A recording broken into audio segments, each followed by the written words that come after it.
نہیں ہے کہ جب سیاستدانوں کا یا بیوروکریٹس کا یا جاگیرداروں کا احتساب کیا جائے تو ہمارے فوجیوں کو استثناء دے دیا جائے. ہرگز نہیں. بلکہ میں گزارش کروں گا اپنے فوجی ادارے سے اور جنرل راحیل شریف سے بالخصوص کہ آغاز اس کا ہم سے ہی کریں. اور میں یہ کہہ چکا ہوں کہ سب سے پہلے، کیونکہ میرے اوپر بھی بہت الزامات ہیں، میرے سے آغاز کریں.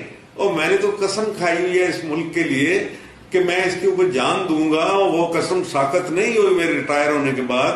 تو آج اگر میری جان دینے سے بات بن سکتی ہو تو مجھے اس سے بہتر اور کوئی انعام مل نہیں سکتا. اس لیے میں نے یہ درخواست کرتا ہوں آپ سے کہ میرا احتساب شروع کریں اور ہمارے وہ تمام جو بلیک شیپ یا جو کالی بھیڑیں ہماری صفوں کے اندر ہیں. میں یہ نہیں کہتا کہ جرنیلوں نے بھی بہت ہاتھ مارے ہیں لمبے لمبے، ان کو سب کو بیچ میں لائیں، چاہے وہ ہماری پارٹی کا ممبر ہی، اسپیس کا ہماری تنظیم کا ممبر ہی کیوں نہ ہو.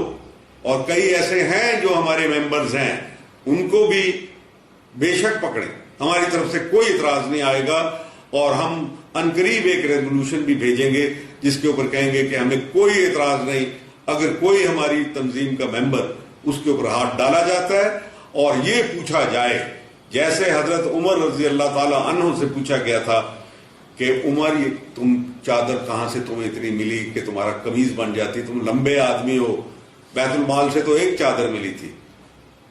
آپ سب سے پوچھیں، حمید گل سے پوچھیں، آپ کسی اور XYZ جرنیل سے پوچھیں، یہ تمہارا گھر، یہ تمہارا علل تللے، یہ تمہارا زندگی گزارنے کا انداز، یہ جسٹیفائی کر دو کہ کہاں سے آیا.